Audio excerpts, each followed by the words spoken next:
अस्सलाम वालेकुम ग्रेड 5, कैसे हैं आप सब? मैं उम्मीद करती हूँ कि आप सब खैरियत से हैं।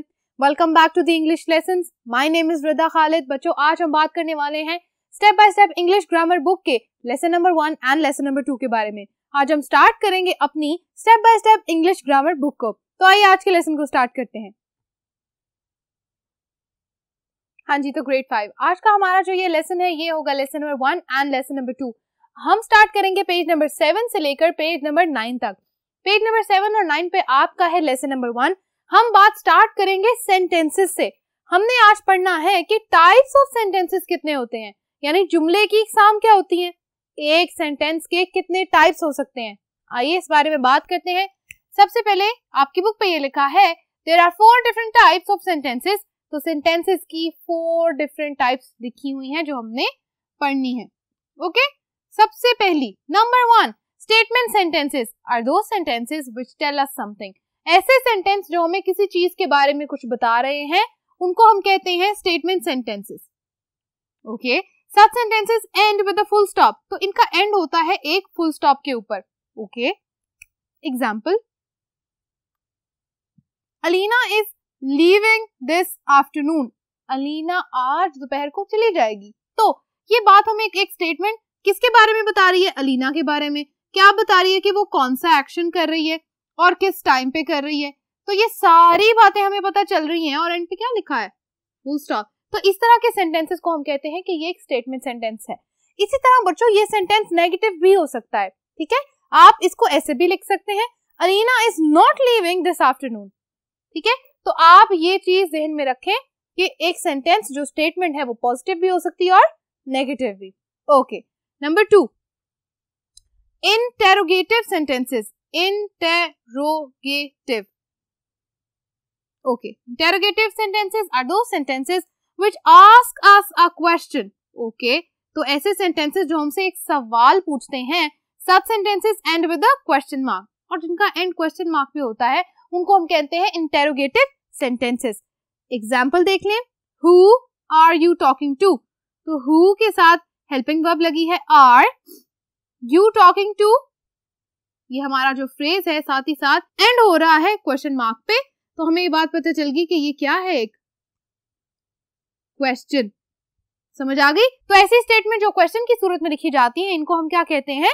Interrogative sentences. Okay, third type, number 3, imperative sentences are those sentences which give a command, make a request। ऐसे सेंटेंस जो हमें या तो कोई ऑर्डर या कमांड देते हैं या make a request या हमसे एक रिक्वेस्ट करते हैं। यानी ऐसी स्टेटमेंट जिसको पढ़ के हमें ये लगे कि या तो हमें ऑर्डर किया जा रहा है या हमसे रिक्वेस्ट मांगी जा रही है। इन सेंटेंसेस को हम क्या कहते हैं?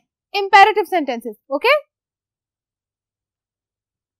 give an order or piece of advice। या तो ये सेंटेंसेस हमें कोई ऑर्डर दे सकते हैं या हमें एडवाइस, नसीहत कर सकते हैं। Such sentences end with the full stop, क्योंकि ये भी एक स्टेटमेंट ही होती है, लेकिन किस तरह की स्टेटमेंट? या तो कमांड है या एडवाइस है या ऑर्डर है या कोई भी हमारे पास रिक्वेस्ट है। Such sentences end with the full stop. Example देखें, यू शुड कंजर्व वाटर। तो जो शुड का वर्ड है ये हमें ये बता रहा है कि हमें क्या किया जा रहा है, कमांड की जा रही है। या आप इसको ऐसा कहें कि हमें एक पीस ऑफ एडवाइस की जा रही है कि हमें पानी को महफूज करना चाहिए। Alright, fourth type, exclamatory sentences. Exclamatory, ठीक है, are those sentences which express a sudden और स्ट्रॉन्ग फीलिंग ऑफ। ऐसे सेंटेंसेस जिससे हमें ये पता चले कि एकदम से किसी भी फीलिंग का इजहार किया जा रहा है। कौन सी फीलिंग? जॉय, खुशी, एंगर, गुस्सा, सरप्राइज, चौंक जाना, वंडर, हैरान हो जाना, हैप्पीनेस, अगेन खुशी, सैडनेस मतलब उदासी। Such sentences end with an exclamation marks. अब हमें ये पता चलता है कि ऐसे सेंटेंसेस जिसके एंड पे एक्सक्लेमेशन मार्क लगा हुआ होगा, हमें ये पता चल जाएगा कि ये एक्सक्लेमेटरी सेंटेंसेस हैं। एग्जाम्पल देख लेते हैं, do not talk so loudly, और आगे क्या लगा हुआ है? एक एक्सक्लेमेशन का साइन। तो ये हमें पता चल रहा है ये एंगर की बात हो रही है। हमने यहाँ पर एंगर को शो किया है। ठीक है, गुस्से से कह रहा है क्योंकि do not talk so loudly. Okay, अच्छा जी, अगर बच्चों आपको ये चारों की चारों टाइप्स की रिवीजन हो गई है तो हम प्रैक्टिस एक्सरसाइजेस की तरफ बढ़ते हैं। प्रैक्टिस से right suitable questions for these statements. आपने इन स्टेटमेंट्स के लिए क्वेश्चंस लिखने हैं। बच्चों आपकी बुक में यहाँ पर 5 स्टेटमेंट्स लिखी हुई होंगी। स्टेटमेंट्स यानी आंसर्स, आपने उनके क्वेश्चंस बनाने हैं यानी इंटेरोगेटिव सेंटेंसेस बनाने हैं। मैंने यहाँ पे वो सेंटेंसेस यानी इंटेरोगेटिव सेंटेंसेस बना के लिख दिए हैं, मैं आपको पढ़ के बताती हूँ। नंबर 1 के लिए आप लिखेंगे where is the pen I gave you. Number 2 के लिए आप लिखेंगे what did the king want. आप डिड की हेल्पिंग वर्ब लगाएंगे और साथ ही साथ वांट के साथ जो ईडी पार्टिसिपल लगा है उसको कैंसिल कर देंगे। Number 3 when will Sophie finish her training, end पे क्वेश्चन मार्क लगाना नहीं भूलना। Number 4 why are the children happy. Number 5 where is the baby sleeping. सब क्वेश्चंस के एंड पे क्वेश्चन मार्क लगा है, ये बात आपने याद रखनी है। तो जो भी स्टेटमेंट्स यहाँ पर लिखी हुई थी उनके 5 क्वेश्चंस बना के हमने लिख दिए। Okay, practice B, practice A हो गई है। Rewrite the following exclamatory sentences as statements. अब आपकी बुक में यहाँ प्रैक्टिस बी के नीचे एक्सक्लेमेटरी सेंटेंसेस लिखे हुए हैं, ठीक है, यानी जिनके एंड पे क्या है, कोई जॉय है, कोई एंगर है, इस तरह की फीलिंग एक्सप्रेस की जा रही है और एंड पे एक एक्सक्लेमेटरी साइन लगा हुआ है। तो आपने क्या करना है, वहां पे उस एक्सक्लेमेटरी साइन को हटा के स्टेटमेंट लिखनी है। Number 1 what a cold day, आप आगे फुल स्टॉप लगाएंगे, एक्सक्लेमेशन नहीं लगाएंगे। Number 2 be quiet.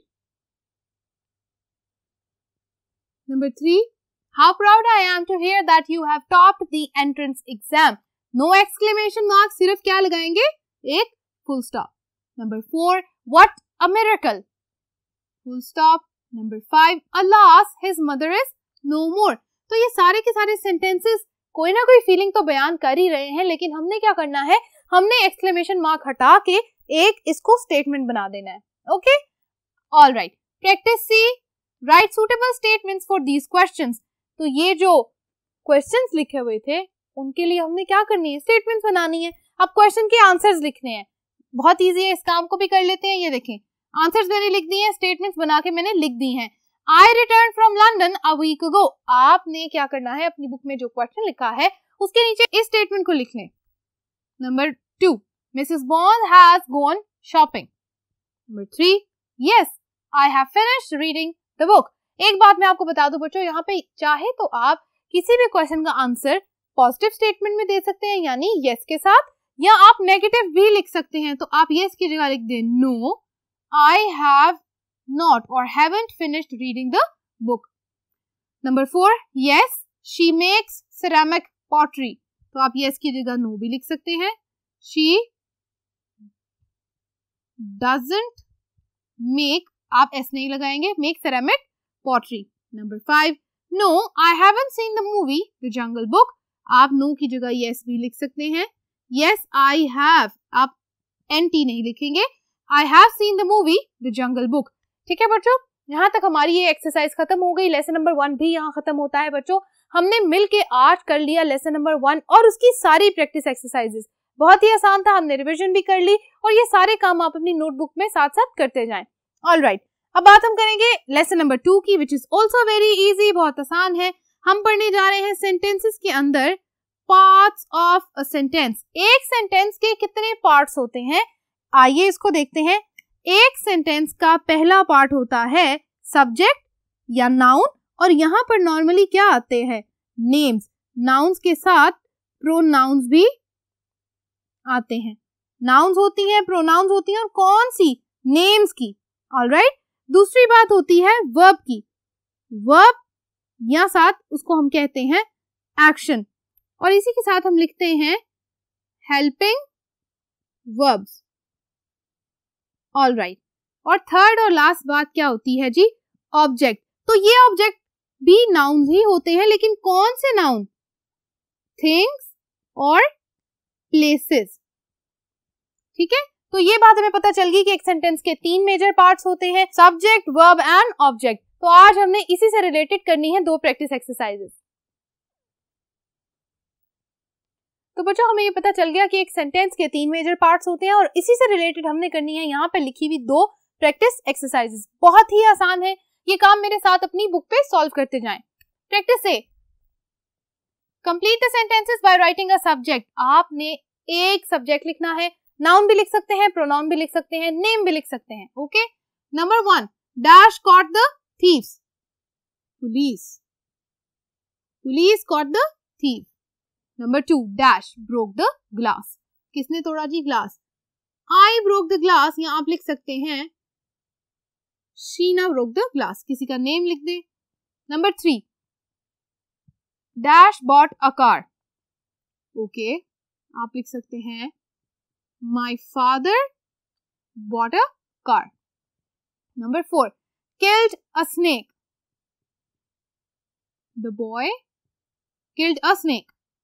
Number 5 dash wore a uniform, Hamza वोर अ यूनिफॉर्म, या आप लिख सकते हैं ही वोर a uniform. Number 6 wrote a book, she wrote a book और आई रोट अ बुक। कोई भी आप यहाँ पर नाउन, प्रोनाउन और सब्जेक्ट की तौर पर उसको लिख सकते हैं। इट इज वेरी इजी, बहुत ही छोटी सी एक्सरसाइज थी, आई होप आपने मेरे साथ कर ली होगी। Practice B, complete this sentences by adding an interesting object. अब एक बात याद रखें, हमसे कहा जा रहा है कि एक इंटरेस्टिंग ऑब्जेक्ट आपने लगाना है, यानी ऐसा ऑब्जेक्ट जिसके साथ आपने एडजेक्टिव भी यूज करने हैं, तो इस बात को आपने भूलना बिल्कुल भी नहीं है। आइए इस काम को करते हैं। Number 1 the old man is mending the dash, तो ऑब्जेक्ट के साथ आपने एक एडजेक्टिव लाजमी लिखना है। कैसे, दी ब्रोकन बैग, बैग ऑब्जेक्ट है और उसके साथ मैंने ब्रोकन की एडजेक्टिव ऐड कर दी है। Number 2 the moonstone is in the brown bag, ठीक है। Number 3 the tailor is stitching dash, tailor क्या स्टिच कर रहा है, a beautiful pink dress, okay. Number 4 Jenny is playing with the dash, Jenny is playing with the neighbor's dog. Number 5 the bus crashed into a dash, the bus crashed into a green rickshaw, ठीक है। Number 6 Stan is walking in the broken shoes, all right. Okay students, यहाँ तक हमारा lesson number 2 भी खत्म होता है और आज हमने देख लिया कि सेंटेंसेस को 2 डिफरेंट टाइप से पढ़ लिया। यानी पहले लेसन में हमने पढ़ा कि सेंटेंसेस की टाइप्स क्या होती हैं और दूसरे लेसन में हमने पढ़ा कि सेंटेंसेस के पार्ट्स क्या होते हैं और उनसे रिलेटेड हमने एक्सरसाइजेस को भी सॉल्व कर लिया। और मैं उम्मीद करती हूँ कि ये सारे के सारे सेंटेंसेस और इनसे रिलेटेड एक्सरसाइजेस को आपने अपनी बुक में सॉल्व किया होगा। यहाँ तक हमारे लेसन खत्म होता है। Thank you so much for watching today's lesson बच्चों। अब हम मिलेंगे अगले वीडियो लेसन में जो कि होगा लेसन 3 एंड लेसन 4 के बारे में। तब तक के लिए अपना बहुत ख्याल रखिएगा। अल्लाह हाफिज।